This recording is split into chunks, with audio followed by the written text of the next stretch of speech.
நான் வாலிபத்தினுடைய முழு தாற்பயத்தையும் பிதாவினுடைய பாதத்தில் இயேசு ஒப்பு கொடுத்தார். வாலிபத்தில் இருக்கக்கூடிய எல்லா ஆசைகள், வாலிபத்தில் இருக்கக்கூடிய எல்லா மாம்ச பலவீனங்கள், வாலிபத்தில் இருக்கக்கூடிய எல்லாத்தையும் அடக்கி ஆண்டு ஒரு வாலிபன் எப்படி வாழ்றதுக்கு முழு உதாரணம் இயேசு தான். 12 வயசில் தேவாலயத்தில் உட்காந்து அங்கே இருக்கக்கூடிய ஆசாரிகள் இடத்துல வேதத்தை கொடுத்து சம்பாசிக்கிறவராக இருந்தார். இளம் வாலிபத்தில் கடவுளை பற்றி கொண்டவராக இருந்தார். வாலிபத்தில் சிருஷ்டிகரை பிடித்து கொண்டார். வாலிபத்தில் பிதாவாகிய தேவனோட இணக்கமாக இருந்தார். அதான் அவர் பாவத்தை ஜெயித்தார், அதான் உலகத்தை ஜெயித்தார், அதான் மாம்சத்தை ஜெயித்தார், அதான் சிலுவைக்கு தன்னை ஒப்பு கொடுத்தார். இயேசு வயசான காலத்தில் சிலுவையில் மறிக்கலை.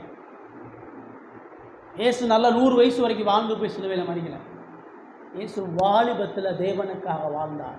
வாலிபத்தில் தேவனுக்கு தன்னை அர்ப்பணித்தார். தேவன் அவரை சகல துறைத்தலங்களுக்கும் அதிகாரியாக